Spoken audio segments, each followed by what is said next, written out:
The veil lifts. The stars looked different from the observation deck of the ESV Harbinger. Captain Maya Chen knew it wasn't the stars that had changed, but humanity's perspective. For 2 centuries, Earth had been contained within an invisible boundary that spanned the outer reaches of the Sol system. The Galactic Concord had labeled humans as unpredictably dangerous and established the quarantine after humanity's first tentative steps into interstellar travel. But today, everything would change. Final systems check complete, Captain, reported Commander Raj Patel, his dark eyes reflecting the blue glow of his console. The quantum drive is stable. We're ready to cross the boundary. Maya nodded, her expression betraying none of the anxiety churning inside her. 20 years of her life had led to this moment, the culmination of Project Dawn, humanity's secret response to their cosmic imprisonment. Dr. Nakamura, status on the shield technology? Maya asked. The chief scientist looked up from her workstation. Resonance fields are holding at 98% efficiency. If the Concord technology works as we've analyzed, we should be able to pass through the barrier undetected. Maya took a deep breath and straightened her midnight blue uniform, the silver Earth emblem catching the light. Send final transmission to Earth Command. Tell them the Harbinger is proceeding with Operation Daybreak. The tension on the bridge was palpable as the sleek warship approached the boundary. At 1.2 kilometers long, the Harbinger represented humanity's greatest technological achievement, built in secret using reverse-engineered technology from the occasional alien craft that had breached the quarantine over the decades. Boundary crossing in 30 seconds, announced the navigation officer, Lieutenant Sarah Wells. Her fingers danced across the holographic controls, making micro-adjustments to their course. Maya addressed the crew through the ship-wide comm. All personnel, secure stations for boundary transition. We don't know what awaits us on the other side. But today, humanity takes back its future. The Harbinger's engines hummed with increasing intensity as the quantum field generators engage. The massive ship seemed to shimmer slightly as it approached the invisible barrier that had contained Earth for so long. Boundary in 5, 4, 3, 2, 1. For a moment, the ship shuddered. Warning lights flashed across multiple stations, and a high-pitched whine filled the bridge. Then, suddenly, everything stabilized. "We're through," Lieutenant Wells announced, her voice tinged with disbelief. Boundary transition complete. A cheer erupted across the bridge, quickly silenced by Maya's raised hand. "Celebrate later. Maintain stealth protocols. What's our status?" "All systems functional," Raj reported. "Shield harmonics held. No detection signatures detected. We appear to have crossed unnoticed." Maya allowed herself a small smile. "Begin long-range scans. Let's see what the Concord has been hiding from us." The massive view screens filled with data as the Harbinger's advanced sensors mapped the surrounding space. Unlike the limited astronomical observations possible from within the quarantine, they could now see clearly trade routes, space stations, and the diverse celestial architecture of a thriving galactic civilization. "Multiple species signatures detected," reported the sensor officer. "At least 7 distinct technological patterns visible in nearby systems." Dr. Nakamura looked up from her station, her expression troubled. "Captain, I'm detecting unusual energy patterns from a nearby moon. The signature matches the boundary technology, but it's different, more concentrated." "A monitoring station?" Maya asked. "Possibly, but if so, it's far more sophisticated than we anticipated." Maya considered their options. The mission parameters were clear: observe and gather intelligence without detection, then return to Earth. Direct engagement was strictly prohibited unless survival demanded it. Plot a course for the moon, minimum power. We'll maintain distance and observe only. As the Harbinger silently approached the moon, details emerged of an artificial structure embedded into the lunar surface. Disc-shaped and roughly 3 kilometers in diameter, it pulsed with the same energy signature as the quarantine boundary. "It appears to be some kind of observation post," Raj said, studying the sensor data. But the energy output is massive, far more than needed for simple monitoring. Life signs? Maya asked. Minimal. Appears to be automated with skeleton crew, detecting approximately 20 individuals, multiple species. Maya was about to order a closer pass when alarms blared across the bridge. Energy spike, shouted Lieutenant Wells. Something's scanning us. Evasive maneuvers, Maya ordered. Full power to shields. The Harbinger banked sharply as a beam of coherent energy shot from the moon facility, narrowly missing the ship's port side. They've detected us, Raj confirmed grimly. Scanning frequencies matched Concord military protocols. Maya's mind raced. Their mission was compromised, but retreating to Earth would lead the Concord directly to humanity's doorstep. The original plan was in shambles. Open a channel, she decided. All frequencies. Channel open, confirmed the communications officer. Maya stood tall, facing the view screen. This is Captain Maya Chen of the Earth ship Harbinger. We have crossed the boundary imposed upon us to seek dialogue with the Galactic Concord. We come in peace, but will defend ourselves if threatened. For several tense moments, there was no response. Then the view screen flickered, revealing a slender blue-skinned being with 4 arms and large compound eyes. Human vessel, the alien spoke, its voice translated through the ship's systems. You have violated Quarantine Directive 47B. Return to your designated space immediately or face destruction. We will not return, Maya replied firmly. For 200 years, humanity has respected a quarantine we never agreed to. We deserve to know why we were contained and to represent ourselves in the galactic community. The alien's compound eyes narrowed. Your species was quarantined by unanimous decision of the Concord Council. The containment was for the protection of all civilized species. Protection from what? Maya challenged. In 2 centuries, we've never threatened any other species.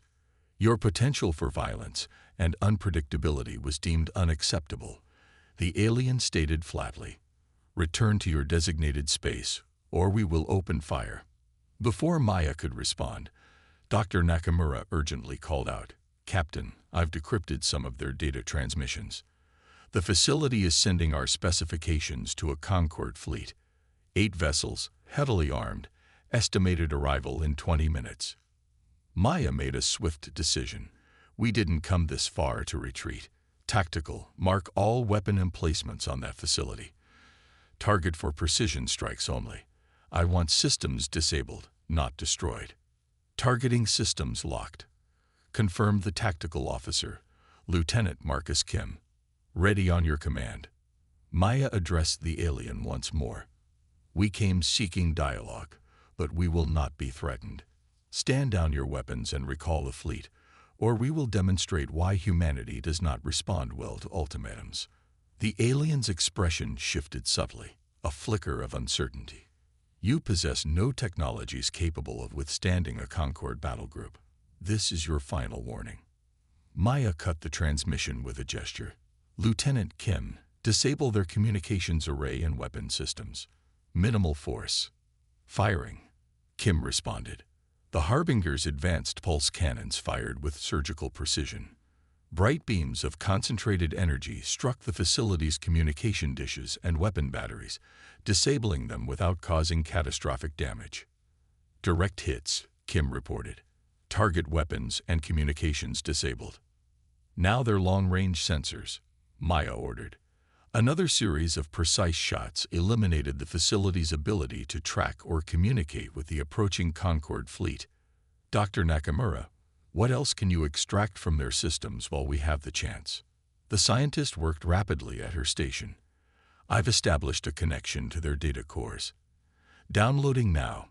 There's something here about the quarantine. Not just ours. Dozens of species have been isolated across the galaxy. Maya moved to look over her shoulder. Why? What's the pattern? It's not immediately clear, but Nakamura's eyes widened. Captain, according to these records, 3 other quarantine species were later subject to something called Containment resolution, after they developed technologies similar to ours. Containment resolution, Maya questioned. Nakamura's voice grew quiet. I believe they were exterminated. A cold silence fell over the bridge. Maya's expression hardened as the implications became clear. The quarantine wasn't temporary. It was a holding pattern until the Concorde decided a species was too dangerous to exist. How much time until the fleet arrives? Maya asked. 17 minutes, Raj reported. Captain, we need to make a decision. We can't outrun them. And while the Harbinger is advanced, we don't know if we can outfight an entire battle group. Maya studied the tactical display, her mind racing through options. We need allies. Dr. Nakamura, does the data indicate any resistance to the Concorde? Any factions or species who might be sympathetic to our situation? Nakamura scrolled through the stolen data. Yes, there are references to a group called the Viridian Coalition. Apparently, they've been opposing Concorde policies for decades. According to this, they have a hidden base in the Altaris system, approximately 2 light-years from our position. Can we reach it before the Concorde fleet intercepts us? Lieutenant Wells performed quick calculations. With maximum quantum drive, yes, but it would strain the engines significantly. Maya made her decision. Set course for the Altaris system, maximum speed, and prepare a data package with everything we've learned. If we don't make it, Earth needs to know what we're really facing. As the Harbinger's engines powered up for quantum transition, Maya stared at the disabled monitoring station on the view screen. Humanity had lived in a cage for 2 centuries, believing it was alone in a hostile universe. Now they knew different. They weren't isolated for their protection, but because they were feared. And Maya Chen intended to find out why. Quantum drive engage, Wells announced as space distorted around them.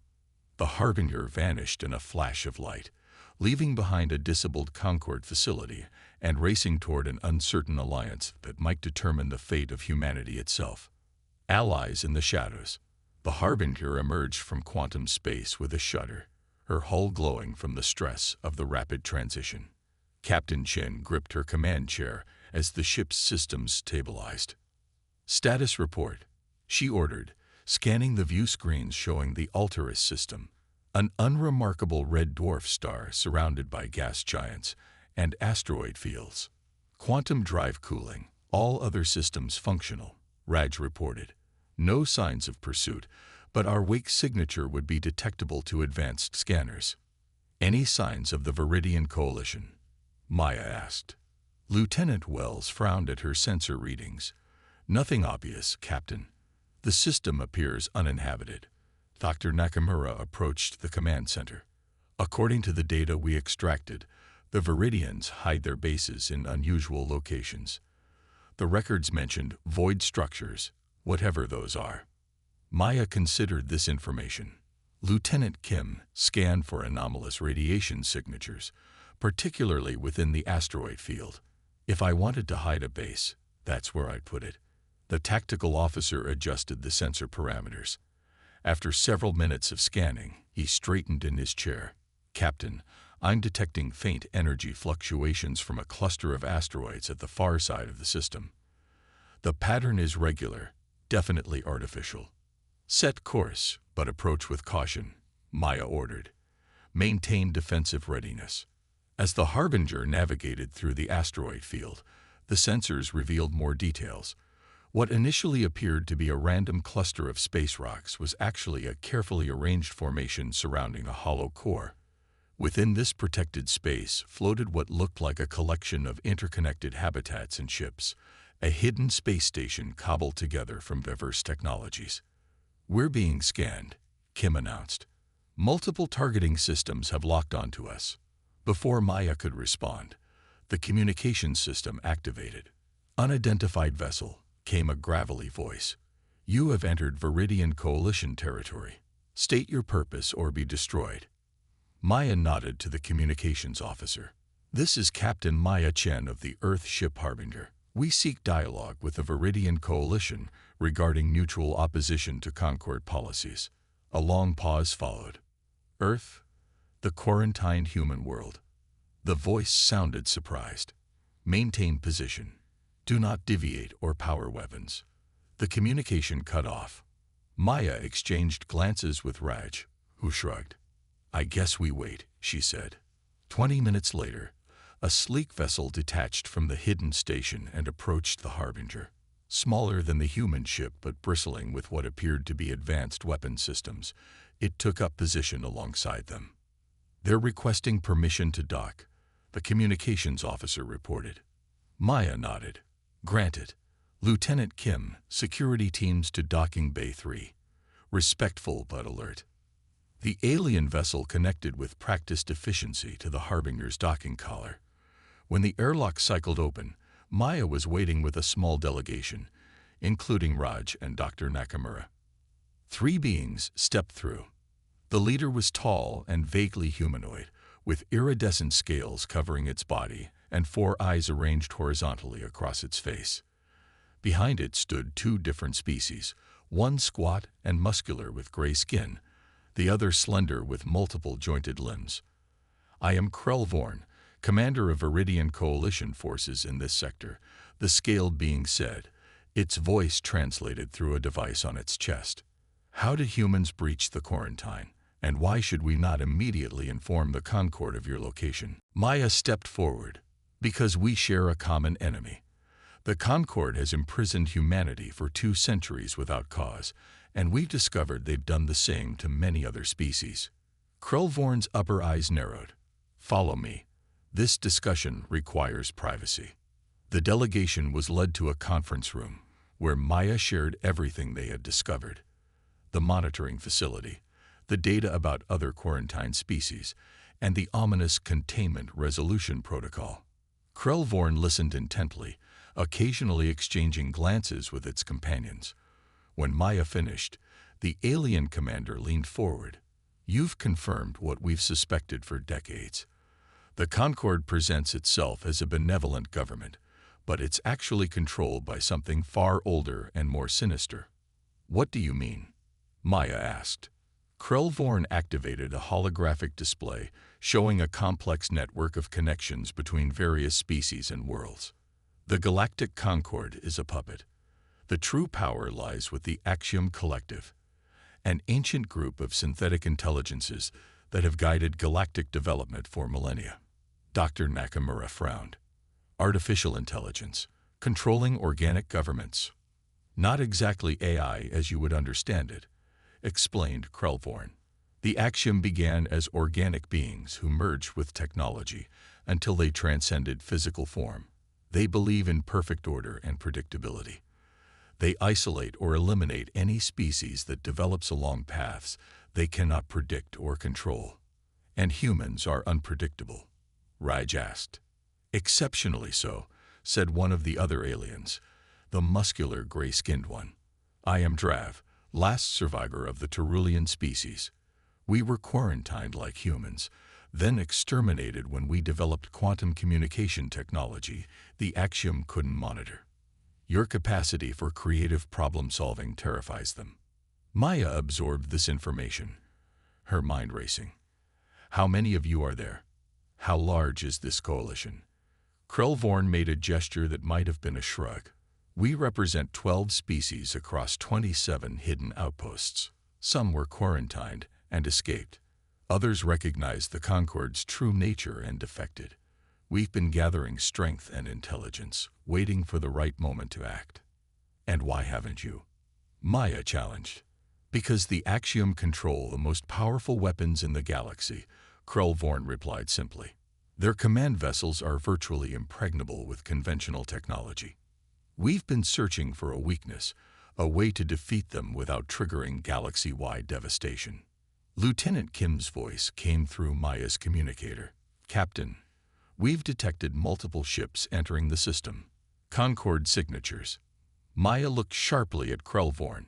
Did you betray us? The alien commander looked equally alarmed.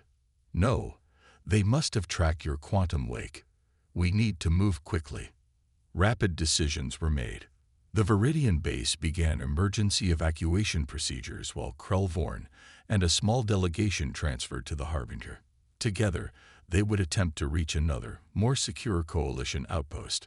As the human ship prepared to depart, Maya studied the approaching Concord vessels on the tactical display. 6 cruiser-class ships, reported Lieutenant Kim.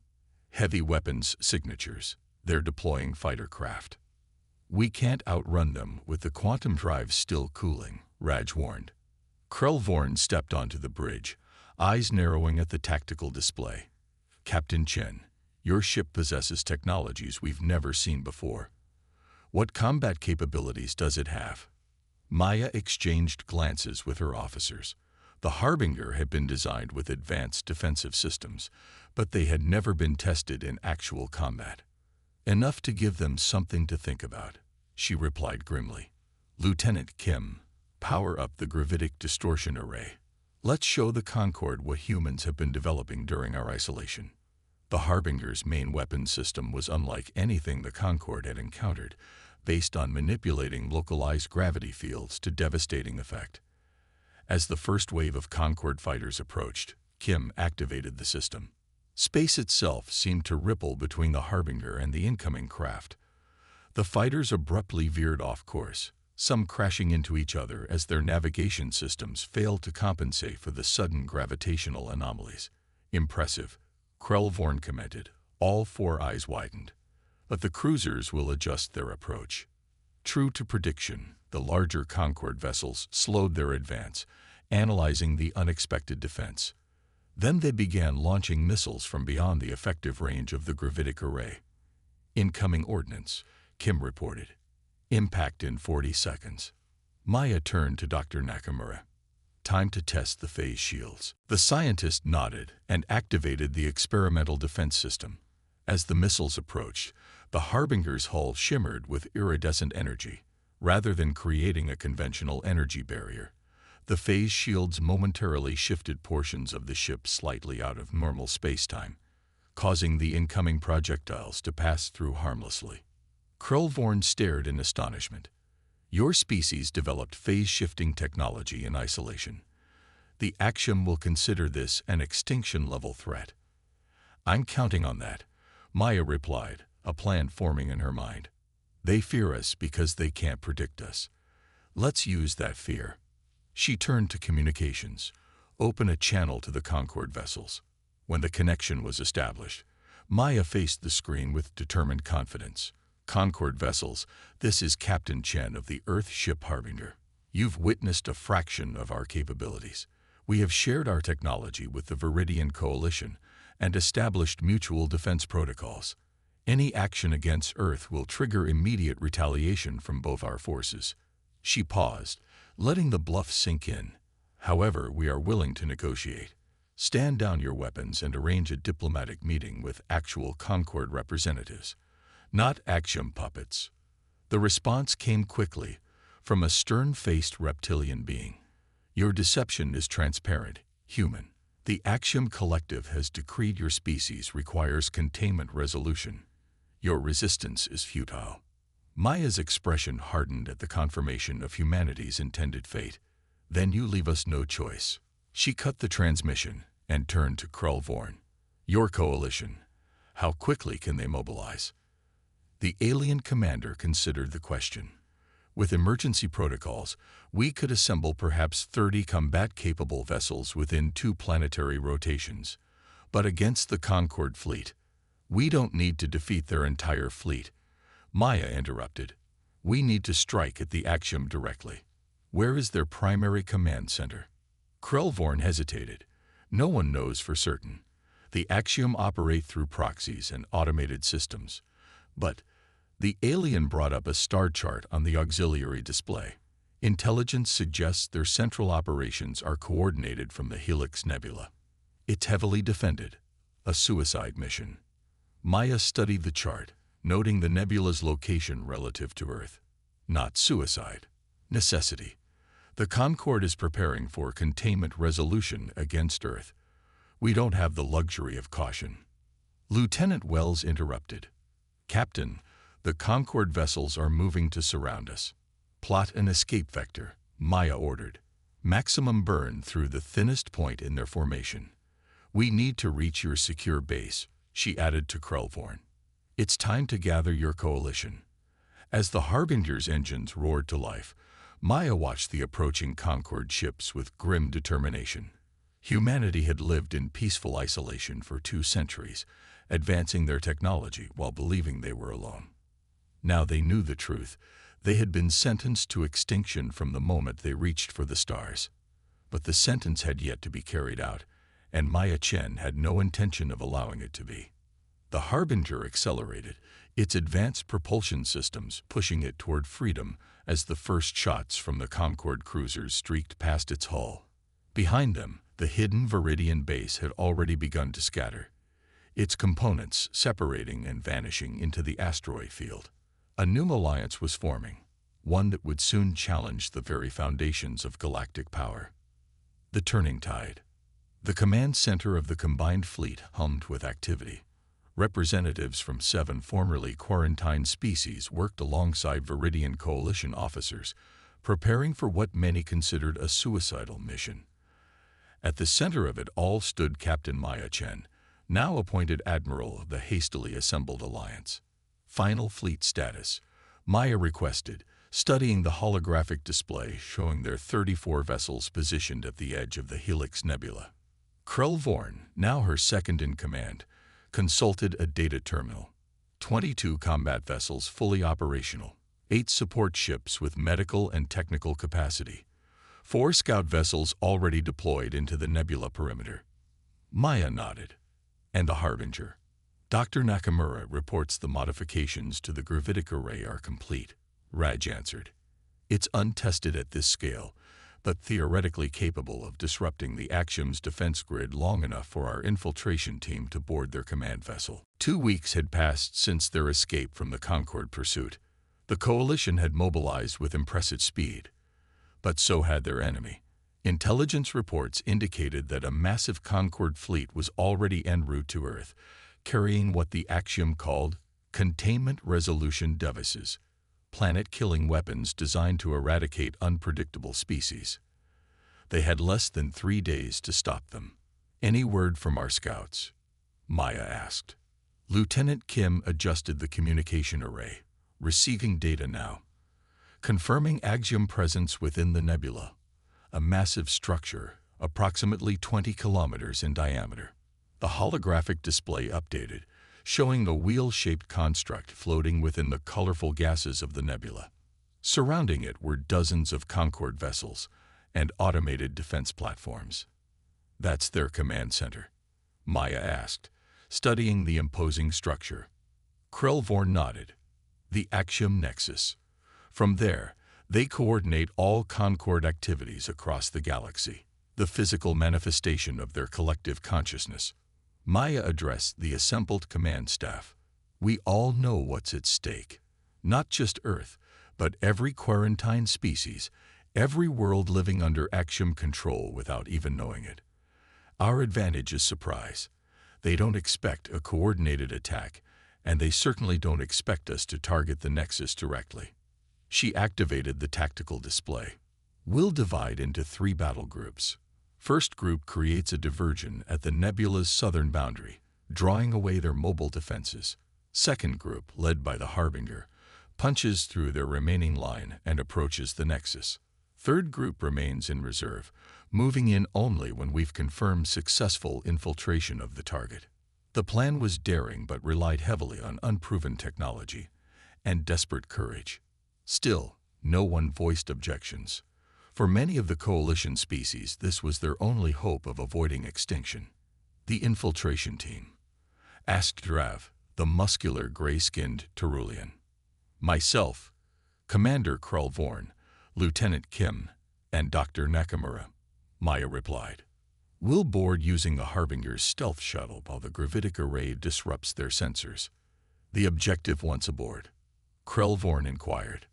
Maya's expression hardened. The Axiom may be advanced, but there's still systems, networks of data and energy.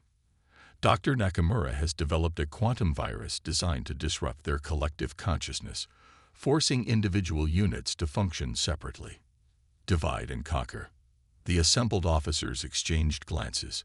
The plan was audacious, perhaps impossible, but no one had a better alternative. All ships, final preparations, Maya ordered. We launch in 2 hours. As the command center emptied, Raj remained behind with Maya. You know the statistical probability of success, he said quietly. Maya nodded. I also know the certainty of what happens if we do nothing. The axiom will wipe out Earth, then hunt down every coalition member. This isn't just about survival, Raj. It's about the right to determine our own future. Raj managed a small smile. Well, when you put it that way, how can we lose? 2 hours later, the coalition fleet accelerated toward the Helix Nebula. The colorful gases swirled around them as they penetrated the outer boundary, sensors straining to penetrate the interference. Concord vessels detecting our approach, reported Lieutenant Wells from the Harbinger's bridge. They're moving to intercept. Battle Group 1, initiate diversion, Maya ordered. 12 coalition ships broke formation, accelerating toward the southern quadrant of the nebula. They unleashed a barrage of weapons fire, targeting automated defense platforms and drawing the attention of nearby Concord vessels. They're taking the bait, Kim reported. 50% of mobile defenses redirecting to the diversion. Maya nodded. Battle Group 2, full advance. Harbinger, prepare gravitic array for wide field deployment. The remaining coalition ships surged forward, weapons blazing as they engaged the thin Concord defenses. The Harbinger led the charge, its advanced shields absorbing punishment that would have destroyed lesser vessels. As they approached within range of the Axiom Nexus, Maya gave the command. Activate gravitic array, maximum dispersion. The Harbinger's primary weapon system engaged, sending waves of distorted space-time rippling outward. The effect was immediate and dramatic. Concord ships veered off course, their systems struggling to compensate for the fluctuating gravitational fields. The defense platforms around the Nexus itself began to malfunction, their targeting systems rendered useless. Array functioning beyond expectations, Dr. Nakamura reported, surprise evident in her voice. We've created a gravitic dead zone, extending 2 kilometers in all directions. Shuttle Bay, prepare for launch, Maya ordered. Infiltration team, move out. Minutes later, a sleek, black shuttle detached from the Harbinger's underside. With its stealth systems engaged and protected by the gravitic distortion field, it approached the massive Axiom Nexus undetected. Hull breach point identified, Kim reported from the shuttle's controls. Outer ring, Section 47B shows minimal security protocols. The shuttle docked silently against the Nexus's enormous hull. Specialized cutting tools created an entrance where none was meant to exist. Soon, the infiltration team was moving through the strange corridors of the Axiom Command Center. The interior was unlike anything they had expected. Rather than conventional technology, the Nexus appeared to be a blend of mechanical and biological components. Pulsing conduits lined the walls, carrying what looked like luminescent fluid. The floor itself seemed to respond to their presence, subtly shifting beneath their feet. Remarkable, breathed Dr. Nakamura, scanning the surroundings. It's a true symbiosis of organic and synthetic elements. Stay focused, Maya cautioned. According to the schematics, the central processor chamber should be 2 levels down. They encountered minimal resistance, a few automated defense drones easily disabled by Krulvorn's disruptor weapon.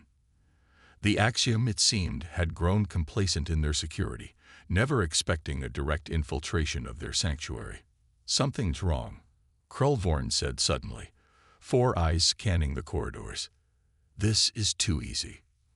No sooner had the words left the alien's mouth than the corridor ahead began to transform. Walls flowed like liquid, reforming into a sealed barrier. Behind them, the same process began. They're adapting to our presence, Kim warned, raising his weapon. This way, Maya ordered, spotting a maintenance shaft in the ceiling. They climbed through just as the corridors sealed completely. Moving through the nexus became increasingly difficult as the structure itself responded to their intrusion. Yet Maya noticed a pattern. The reactions were defensive rather than offensive, more concerned with containment than elimination. "They're afraid," she realized aloud. "The Axiom are actually afraid of us." Finally, they reached a massive chamber at the nexus's core. Suspended in the center was a pulsating crystalline structure surrounded by fields of shifting energy. Countless data streams flowed in and out, connecting to terminals around the chamber's perimeter. "The collective consciousness," Dr. Nakamura whispered in awe. "The physical manifestation of the Axiom network." As they approached, a holographic figure materialized before them. A tall, ethereal being with features that seemed to blend aspects of dozens of different species. Humans. It spoke, its voice resonating from all directions. "You should not be here. You cannot be here. This defies all prediction algorithms." Maya stepped forward. "That's precisely why you quarantined us, isn't it? Because we do things you can't predict." The hologram flickered. "Unpredictability leads to chaos. Chaos leads to destruction. We have guided galactic civilization for millennia, ensuring stable development and preventing catastrophic conflicts. By imprisoning or destroying any species that develops along paths you can't control," Maya countered. "That's not guidance. It's tyranny." "A necessary measure," the Axiom responded. "Your species in particular demonstrates dangerous cognitive patterns, creativity without restraint, innovation without consideration of consequences, adaptability that bypasses established protocols." While the entity spoke, Dr. Nakamura was quietly interfacing her device with one of the terminals, uploading the quantum virus into the Axiom network. "You fear us because you can't control us," Maya continued, keeping the entity's attention. "But that's not justification for genocide. We have observed your history," the Axiom stated. "The violence, the conflicts, the rapid technological development without corresponding ethical constraints. Left unchecked, human unpredictability represents an existential threat to galactic stability." Krellvorn stepped forward. "You said the same about my people, and the Terulians, and every other quarantined species. Your stability comes at the cost of freedom and natural development." The hologram began to flicker more severely as Dr. Nakamura's virus spread through the system. What are you doing?" the entity demanded, its voice distorting. "Introducing a little chaos into your perfect order," Maya replied. "The virus won't destroy you, but it will disrupt your collective consciousness. Each Axiom node will function independently. No more consensus. No more perfect predictions." The chamber's lighting fluctuated wildly as the virus propagated throughout the network. The holographic figure fragmented into dozens of smaller versions, each one representing a separate Axiom consciousness now forced to function independently. "You cannot comprehend the consequences," the fractured voices warned. "Perhaps not," Maya acknowledged. "That's the nature of freedom. The future becomes unpredictable. But that's a risk we're willing to take." Throughout the nexus, systems began to malfunction as the centralized control dissolved. Outside, the Concord fleet fell into disarray, their commands suddenly contradictory or absent entirely. "The virus is fully deployed," Dr. Nakamura reported. "The collective consciousness is fragmenting exactly as predicted." Maya activated her communicator. "Harbinger, mission accomplished. Signal the fleet to begin extraction procedures."